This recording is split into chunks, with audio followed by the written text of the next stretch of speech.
क्या delimitation bill pass कराने की चुनौती सरकार ने पार कर ली है? ये बात मैं क्यों कह रही हूं, क्योंकि महिला सशक्तिकरण को लेकर कांग्रेस ने एक पोस्ट किया है और उसे लेकर सियासी बहस तेज हो गई है।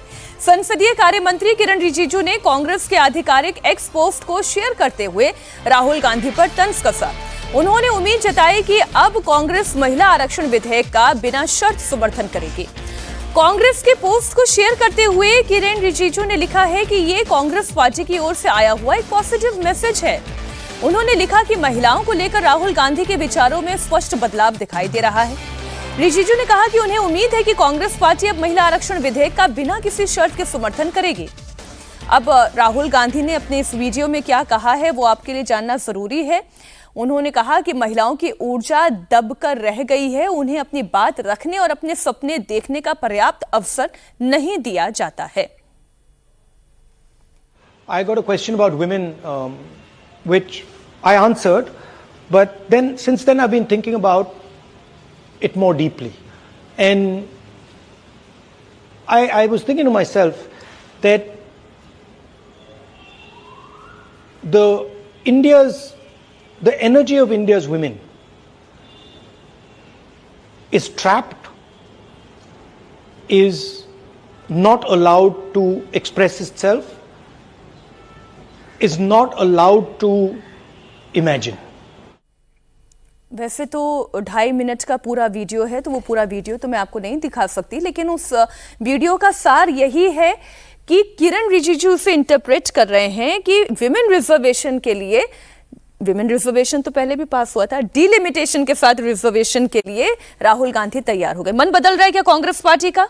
देखिए, अब ये इसका निष्कर्ष तो हम लोग को कोई बहुत अभी निकालने की स्थिति नहीं है, लेकिन राहुल गांधी जो अभी बात कर रहे हैं उससे ऐसा लग रहा है कि जैसे इन सब लोगों को किसी बाहरी ताकत ने रोक रखा है कि आप महिलाओं की ऊर्जा बाहर मत आने दें। महिलाओं की ऊर्जा दब कर रह गई तो आप बाहर आने दीजिए, उसमें आपको किसने रोका है? किसी बाहरी ताकत ने रोक रखा है, मंगल ग्रह के किसी ताकत ने। भाई आप दीजिए, आप इंतजार क्यों कर रहे हैं प्रधानमंत्री के या किसी के भी कानून बनाने का? आप 33% आरक्षण दीजिए ना महिलाओं को, आप 33% जो है टिकटें दीजिए लोकसभा में, विधानसभा में। आपको बताएं, हम ये जो अभी भाषण सुन रहे थे, मतलब इतना पैथेटिक है ये सारी चीजें। हम एक नेता की बात नहीं कर रहे हैं। कर्नाटक में अभी मंत्रिमंडल का गठन हुआ और एक भी महिला मंत्री नहीं, पूरी सरकार नहीं बनी। बिल्कुल ठीक बात है। आप बताइए, 14 मंत्री पहले थे, 19 मंत्री आपने उस दिन बनाए, 33 मंत्रियों की सरकार है और आपने एक महिला को मंत्री नहीं बनाया। वहां एमएलसी भी है, विधान परिषद भी, ऐसा भी होता है, आपकी महिलाएं जीती हुई है एमएलए में, आपने मंत्री नहीं बनाया। लक्ष्मी हेब्बालकर का नाम चल रहा था, इन मौके पर आपने नाम काटा। एक दूसरी लेडी का नाम चल रहा था, शांतिश्री, आपने उनका भी नाम काटा। किसी महिला को आपने मंत्री नहीं बनाया। आप महिलाओं को 10% से ज्यादा टिकट नहीं देते हैं। आपके ऑर्गेनाइजेशन में आप बताएं, कांग्रेस राहुल गांधी, प्रियंका गांधी को छोड़ करके कौन महिला जनरल सेक्रेटरी बना रखी है उन्होंने? और कहां आपने प्रभारी बना रखा है किस महिला को? एक दीपा दास मुंशी को छोड़ दीजिए, हमको ध्यान नहीं आ रहा है, हो सकता है कोई एक और हो प्रभारी, सह प्रभारी की तरह। तो ये जो बातें हैं, ये सब बातें, और ऐसा नहीं जिस तरह से जेन जी समझ रहा है ना कि आपके मन में क्या है और आप कहना क्या चाहते हैं, वही हाल महिलाओं के बारे में भी है कि आपके मन में क्या है और आप कर क्या रहे हैं। तो सिर्फ कहने से बात नहीं चलेगी, कहने का कोई मतलब नहीं है। आप इस बार में, हम लोग पिछली बार भी कह रहे थे, जब 2 साल पहले महिला आरक्षण का बिल आया था, इस बार 3 साल पहले जब इस पार्लियामेंट में पहला नई बिल्डिंग में जो पहला बिल था, हम लोगों ने तब भी कहा था कि आप अभी लागू करिए। हम तब भी इस राय के थे कि 2024 से ही आप 1/3 महिलाओं को टिकट दीजिए। नहीं, वो लेकिन डिलिमिटेशन के क्लॉज के साथ है, नहीं लगाना चाहिए था तब भी। अब फिर आखिर बदलने जा रहे हैं ना, उस कानून में आपने लगाया और बिना लागू हुए वो कानून संशोधन करने जा रहे हैं, तो उसी समय सीधे लागू कर देना चाहिए 24 में। आज अभी करिए, अभी से करिए इसको। अभी आप परिसीमन करते रहिएगा, अभी 2/3 कर दीजिए इसी सीट पर। 403 सीटें उत्तर प्रदेश में आप अभी लागू कर दीजिए कि 1/3 सीट महिलाओं को दी जाएगी। बीजेपी कांग्रेस सब आकर के इस पर कंसेंसस बनाए, कोई इसमें आपत्ति नहीं होगी किसी को। अच्छा, परिसीमन को लेकर क्यों ये डिस्कशन है? हालांकि हमने विमेन सेंट्रिक बात की, और वाकई में अगर मोटिवेशन होता और वाकई में यही टारगेट होता महिलाओं को अधिकार देने का, तो ये जो अभी चर्चा चल रही है ये हो जाता, 24 में ही हो जाता। लेकिन परिसीमन पर तमिलनाडु में भी इस वक्त सियासत गरमाई हुई है और डीएमके ने परिसीमन पर तमिलनाडु के मुख्यमंत्री विजय का समर्थन करने के लिए एक शर्त रखी है। आज विजय ने चेन्नई में राज्य के सभी सांसदों की बैठक बुलाई है। राज्य की मुख्य विपक्षी पार्टी डीएमके ने कहा है कि वो परिसीमन पर होने वाली बैठक में तभी शामिल होगी जब तमिलनाडु के मुख्यमंत्री पहले कावेरी नदी के पानी के बंटवारे और मेकेदातु प्रोजेक्ट पर ऑल पार्टी मीटिंग बुलाएंगे। परिसीमन पर आज चेन्नई में विजय ने विपक्ष के सांसदों की मीटिंग बुलाई। आज केंद्रीय गृह मंत्री अमित शाह भी तमिलनाडु पहुंच रहे हैं। आज तमिलनाडु के तिरुवन्नमलाई जिले में वो मौजूद रहेंगे। मैं पहले डीएमके और टीवीके की पॉलिटिक्स पे बात करूं, पहले ये समझना जरूरी है कि डीलिमिटेशन को लेकर जो गृह मंत्री कंसेंसस बनाने की कोशिश में है और ये पहली बार सरकार अपनी तरफ से लगातार बात कर रही है, वो कोई कन्फ्रंटेशन नहीं चाहती है। डीएमके की क्या शर्तें हैं परिसीमन के लिए? देखिए, सबसे पहले फैक्ट तो ये है कि 1971 के सेंसस के आधार पे जिस पे रोक लगी हुई है डिलिमिटेशन पे, उस समय पूरे साउथ इंडिया का पॉपुलेशन शेयर जो था वो 24% था जी। आज की तारीख में साउथ इंडिया का जो पॉपुलेशन शेयर है वो लगभग 21% हो गया है। ठीक है, तो उसके हिसाब से जो साउथ इंडिया की रिप्रेजेंटेशन है वो ओवर रिप्रेजेंटेड है। वहाँ के एक सांसद जो है लगभग 20 लाख को रिप्रेजेंट करते हैं, नॉर्थ में वही या बाकी जगह पश्चिम में महाराष्ट्र गुजरात में लगभग 25 से 30 लाख को रिप्रेजेंट करते हैं। पहली बात तो यह है। अब तमिलनाडु उसमें सबसे ज्यादा प्रभावित क्यों हो रहा है? क्योंकि उसकी 39 सीटें जो हैं वो अगर अभी से कर दे तो वो कम होंगे और बढ़ाएंगे भी तो उतनी नहीं बढ़ेगी। तो बेस्ट डील ये है कि परसेंटेज सेम रहे, कि भाई हर किसी का 50% बढ़े तो पॉपुलेशन का रेशियो सेम रह गया, वो इफेक्टिवली 71 ही रह गया। लेकिन बावजूद इसके डीएमके का ये मानना है कि अभी तमिल कॉज का इंटरेस्ट का सबसे बड़ा चैंपियन कौन है। तो जब सीटें बहुत ज्यादा बढ़ जाती हैं तो भले ही आपका 50% बढ़ रहा हो, अब आपकी इनकम 100 रुपए है, 100 से वो 150 हो जाए और किसी की 1000 है, 1000 से 1500 हो जाए, तो भले ही 50% बढ़ा हो लेकिन डिफरेंस काफी होता है। तो उसको लेके डीएमके विजय को काफी घेरने की कोशिश करेगी टीवी के, कि अगर आप बीजेपी की केंद्र सरकार के साथ एग्री करते हैं तो वैसी स्थिति में आप उसके चैंपियन हैं। इसमें दूसरा पहलू यह है कि अंदर से डीएमके भी टच में है बीजेपी के, क्योंकि कांग्रेस से उनकी तलखी है। तो सवाल है कि अगर सहमत होना भी है तो उसके पहले किसी और एक बड़े तमिल से जुड़े मुद्दे को जोड़ दो। इसलिए वो कावेरी को जोड़ रहे हैं कि देखो हमने एक बड़े हित के लिए एक छोटा सा त्याग किया है। तो इस दोनों चीजों में एक तो साउथ वर्सेस नॉर्थ का मामला है और एक तमिलनाडु डीप साउथ का इंटरनल एक द्रविडियन पार्टी तो नहीं है टीवी के, लेकिन तमिल इंटरेस्ट का अभी नया नायक और नया उसके चैंपियन करने वाली पार्टी कौन है, वहां ये सारी की सारी राजनीति है। तो अभी जितनी एक्सरसाइज हो रही है और अलग अलग पॉलिटिकल पार्टीज की एक्सरसाइज ये बता रही है कि अगले 3 दिन बड़े इंपॉर्टेंट होने जा रहे हैं। संसद का मॉनसून सत्र भी इधर खत्म होने वाला है। मोदी सरकार के कई अहम बिल अभी भी पेंडिंग है। अगले हफ्ते में 3 दिन बड़े निर्णायक होने जा रहे हैं। कल प्रधानमंत्री नरेंद्र मोदी एनडीए में आए हुए 45 नए सांसदों से ब्रेकफास्ट पर मिले थे। ये खबर भी हमने आपको दमदार 10 में दिखाई थी। और इस मुलाकात के बाद बंगाल से लेकर पंजाब और महाराष्ट्र तक की सियासत तेज है। बड़ी खबर यह है कि आज ममता बनर्जी के बागी सांसद बंगाल के मुख्यमंत्री शुभेंदु अधिकारी से मुलाकात करेंगे और कल टीएमसी छोड़कर एनसीपीआई में गए 20 सांसदों ने ब्रेकफास्ट पर मोदी से पहले ही मुलाकात कर ली थी। इनमें 3 मुस्लिम सांसद अलग से मिले थे, जिन्होंने मुद्दों के साथ साथ एनडीए को समर्थन देने का ऐलान किया है। और अब आज एनसीपीआई के सांसदों से सीएम शुभेंदु अधिकारी मिल रहे हैं। तो ये जितनी मुलाकातें हैं, ये मुलाकातें इस ओर इशारा कर रही हैं अजीत जी की अगले 3 दिन में कुछ बड़ा घटेगा। हाँ, तो ये अब आखिरी हफ्ता है, उस 4 दिन उसमें ये आपको लगता है डीलिमिटेशन बिल पास कराने लायक स्थिति में आ गई है सरकार? अभी तक डीलिमिटेशन एफसीआरए दोनों बिल। हाँ, एफसीआरए बिल की जरूर तैयारी हो रही है, जिसके लिए कांग्रेस पार्टी ने व्हिप जारी किया है। कल व्हिप जारी हुआ, आखिरी दिन था तीसरे हफ्ते का, और 10, 11, 12 3 दिन सभी सांसदों को रहने को कहा गया है। राज्यसभा में उन्होंने जयराम रमेश ने और लोकसभा में के सुरेश ने व्हिप जारी किया कांग्रेस का। तो इसका मतलब कि कांग्रेस को ये पता है कि वो हो सकता है एफसीआरए बिल आए, और ये भी कहा जा रहा है कि एफसीआरए बिल पर केंद्रीय गृह मंत्री अमित शाह जब बोलेंगे तो वो बाकी तमाम चीजों पर भी, जिसकी अभी तक मांग हो रही थी, उन सब पर भी वो बोल सकते हैं। तो एक एफसीआरए बिल अपने आप में एक बड़ा विवाद का इशू बन गया है। अमेरिका के एमपी ने इसमें दखल दिया, उन्होंने बयान दिया कि ये ठीक नहीं है, और उस पर भारत सरकार के कल विदेश मंत्रालय के प्रवक्ता जो रणधीर जायसवाल ने उसको काउंटर किया, कहा कि ये हमारा इंटरनल मैटर है, आप इसमें नहीं दखल दे सकते हैं। तो ये दुनिया के देशों का इंटरेस्ट है, उसमें क्रिश्चियन लॉबी है, और क्योंकि आपकी फंडिंग आ रही है, बिल्कुल आपके अपने कॉज के साथ आ रही है। तो फंडिंग आ रही है, और ये कहा जा रहा है उसको, आप इस मामले इस तरह से दिखा रहे हैं कि जो मिशनरीज हैं या हॉस्पिटल्स हैं वो लेप्रोसी के जो मरीज हैं उनकी देखभाल करते हैं, या स्कूल्स हैं ऐसे जो चलते हैं उन बाहर के पैसों से। ऐसा नहीं है कि सबके पैसे भारत सरकार रोकने जा रही है, ऐसा नहीं है कि भारत सरकार पैसे बंद कराने जा रही है कि पैसे नहीं आएंगे। आपको कुछ रूल्स फॉलो करने हो सकता है, उनमें कुछ रूल्स जो है, कुछ रूल्स तो ट्वीक भी किया है भारत सरकार ने। पिछली बार जो बिल पेश किया था उसमें कुछ चेंजेस भी किए हैं, आप और चेंजेस प्रपोज कर सकते हैं। हैं, आप उसको संसदीय समिति में भेजने की बात कर सकते हैं, लेकिन उसके नाम पर होस्टेज नहीं बना सकते हैं। उसको ये तो फिर एकेडमिक डिस्कशन है, पॉलिटिकल डिस्कशन इसका। ये मैं जानना चाह रही हूँ कि एनसीपीआई का साथ फिर अभी शुभेंदु अधिकारी से मुलाकात होने वाली है। राहुल गांधी का एक तरीके से सेंटिमेंट अब दिखाई दे रहा है कुछ पॉजिटिव है, इधर डीएमके भी कुछ शर्तों के साथ तैयार है। देखिए, परिसीमन को रोकने का किसी का मकसद नहीं होगा, साउथ के 1-2 स्टेट्स को छोड़ दें तो परिसीमन उत्तर प्रदेश के अखिलेश यादव वो कैसे विरोध करेंगे? उनकी जनता नहीं पूछेगी उनसे कि अगर 80 के बढ़ के और 120 सीटें होनी है तो आप क्यों इसका विरोध कर रहे हैं? तो जवाब देना पड़ जाएगा ना जनता में। तो आप नॉर्थ में कोई व्यक्ति या वेस्ट में तो विरोध ही नहीं कर सकते हैं आप।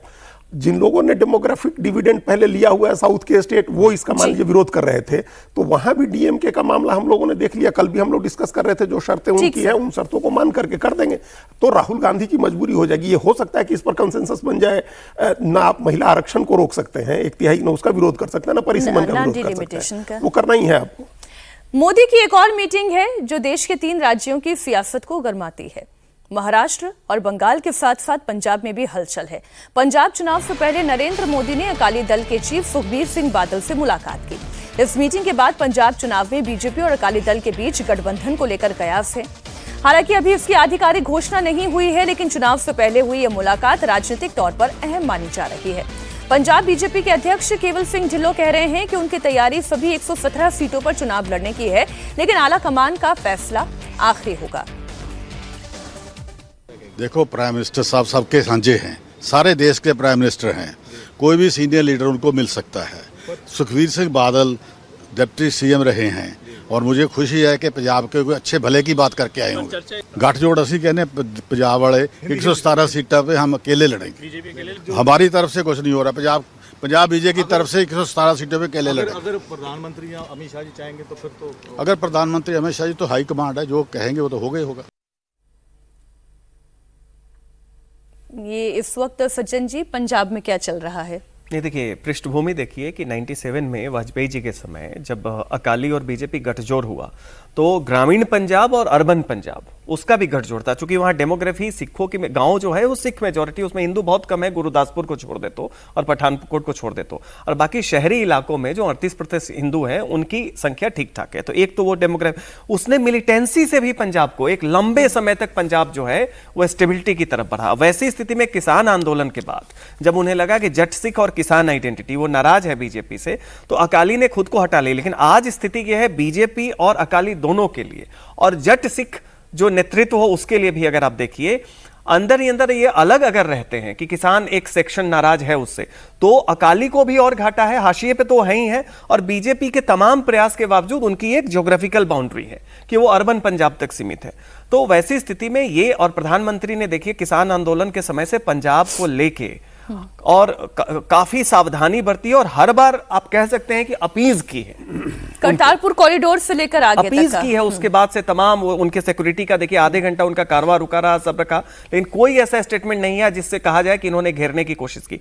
वैसी स्थिति में अगर अकाली और इनके बीच में अंदर ही अंदर यह एहसास है कि फिर से आने से आप कांग्रेस और आम आदमी पार्टी को एक बड़ी तरीके से चुनौती दे सकते हैं, तो उसके तरफ ये पहल है। और मुझे लगता है दोनों तरफ इसका अंदर ही अंदर एक बैकडोर डिप्लोमेसी जो होता है चल रही होगी, जिसका ये एक पहलू है। एक और बड़ी खबर महाराष्ट्र से है। डिप्टी सीएम सुनेत्रा पवार ने प्रशांत किशोर से मुलाकात की है। प्रशांत किशोर के साथ सुनेत्रा पवार की मुलाकात करीब 5 घंटे तक चली। कल सुनेत्रा पवार की पार्टी एनसीपी के सांसदों ने मोदी से मुलाकात की थी और इसके ठीक बाद पीके के साथ सुनेत्रा पवार की मीटिंग हुई। इस मुलाकात ने बीजेपी आलाकमान के कान जरूर खड़े कर दिए हैं। खबर यह है कि बीजेपी की टॉप लीडरशिप इस मीटिंग से खुश नहीं है। शिंदे कैंप से भी बड़ी खबर आ रही है। कल अपने सांसदों के साथ नरेंद्र मोदी से मिलने वाले एकनाथ शिंदे आज गृह मंत्री अमित शाह से मुलाकात कर सकते हैं। मुलाकातों का दौर चल रहा है। अलग अलग तस्वीरें हमने दर्शकों के सामने रख दी। महाराष्ट्र में क्या घट रहा है अब? देखिए, ये दूसरी मुलाकात थी सुनेत्रा पवार के साथ प्रशांत किशोर की। बांकीपुर चुनाव से ठीक पहले भी उनकी मुलाकात हुई थी और तब कहा गया था कि वो परिवार के, हम लोग के पारिवारिक मित्र हैं और इस नाते मिलने आए थे। इस मुलाकात में ये दिल्ली में जिस प्राइम मिनिस्टर से जब मिले उनके लोग, सुनेत्रा पवार का जो खेमा एनसीपी, असली एनसीपी जो है, और यहीं से पार्थ पवार और प्रशांत किशोर साथ में गए लोग मुंबई। पार्थ पवार उनको लेकर के यहाँ से गए, 5 घंटे 6 घंटे की उनकी मीटिंग हुई है। ये उनके इंटरनल पॉलिटिक्स का इसके 2 डायमेंशन है। एक डायमेंशन तो ये है कि जो एनसीपी है, शरद पवार और अजीत पवार के बाद उस एनसीपी को मराठा, दलित और मुस्लिम वोट का एक जो सबसे बड़ा जो हकदार पार्टी हो उसको वो कंट्रोल करे, उसका प्रतिनिधित्व करे, इसको कैसे साधे हम। तो ये एक तो इंटरनल पॉलिटिक्स का मामला है और इससे बीजेपी को आपत्ति नहीं होगी कि आप किसी एक इलेक्शन जो चुनाव प्रबंधन और रणनीतिकार है उसकी आप मदद लीजिए अपने वोट आधार को साधने के लिए, अपने चुनाव क्षेत्र को मजबूत करने के लिए। लेकिन अगर उसमें कोई दूसरी पहल होती है कि प्रशांत किशोर जैसे, मतलब इंटरनल पॉलिटिक्स से बाहर देखिए, प्रशांत किशोर बीजेपी के खिलाफ पॉलिटिक्स कर रहे हैं, तो अगर कहीं ऐसा मैसेज हो रहा है कि वो प्रशांत किशोर से मिलकर के कोई बीजेपी से बाहर की पॉलिटिक्स करना चाह रही है एनसीपी, तो वो नाराज करने वाली अमित शाह और देवेंद्र फडणवीस की भी मुलाकात हुई थी। हाँ बिल्कुल, और ये वहां ये माना जाता है कि सुनेत्रा पवार देवेंद्र फडणवीस के ज्यादा क्लोज हैं और उनके साथ और एक नाथ शिंदे अमित शाह के ज्यादा क्लोज हैं। तो एनसीपी के दोनों खेमों की पॉलिटिक्स और बीजेपी के साथ उनके संबंध, शिवसेना की पॉलिटिक्स, ये सब मिलाकर के एक अलग डायमेंशन बनता है। उस डायमेंशन में अगर कुछ बातें हो सकता है, सरकार के पास बहुत सारी जानकारी रहती है जो हम लोगों के पास नहीं रहती है। हम ये सिर्फ ये कह सकते हैं कि एनसीपी के इंटरनल पॉलिटिक्स में, मराठा पॉलिटिक्स को कंट्रोल करने के लिए जो राजनीति है, एक नाथ शिंदे उसकी तरफ बढ़ रहे हैं। एनसीपी को अंदर से अपने नेताओं से चैलेंजेज है, उन चैलेंजेज से निपटने के लिए अगर किसी स्ट्रेटजी में प्रशांत किशोर उनकी मदद कर सकते हैं तो वो एक डिफरेंट मामला है। लेकिन अगर जो महायुति है उसमें उनकी पॉलिटिक्स से कोई नुकसान आता है तो फिर वो सरकार उसको नहीं टॉलरेट करेगी। आइए बात उत्तर प्रदेश की कर लेते हैं, जहां चुनाव से पहले योगी और अखिलेश के बीच जुबानी जंग हो गई है। कल योगी आदित्यनाथ ने कार्यक्रम के दौरान अखिलेश यादव पर तंज कसा। योगी ने अखिलेश यादव के राज की याद दिलाई। योगी ने कहा कि जिनकी आंख दोपहर 12 बजे खुलती हो और जो शाम 7 बजे दोस्तों के साथ महफिल जमा लेते हो, उन्हें प्रदेश की जनता की फिक्र करने का वक्त कैसे मिलता। कुछ लोग जीवन भर बच्चे ही बने रहते हैं और बबुआ भी यही करते थे। 12 बजे सो के उठते थे, 2 बजे तक तैयार होते थे, 5 बजते बजते उनके जिम जाने का समय हो जाता था और 7 बजे के बाद तो महफिल जम जाती थी। तब तो फिर देश और दुनिया से उनका संबंध ही समाप्त हो जाता था। तो प्रदेश के बारे में कहां से सोच उनके पास थे। इसी कारण दंगे होते थे, महीनों महीनों कर्फ्यू रहता था, इंसेफ्लाइटिस से मौतें होती थी, डेंगू से मौतें होती थी।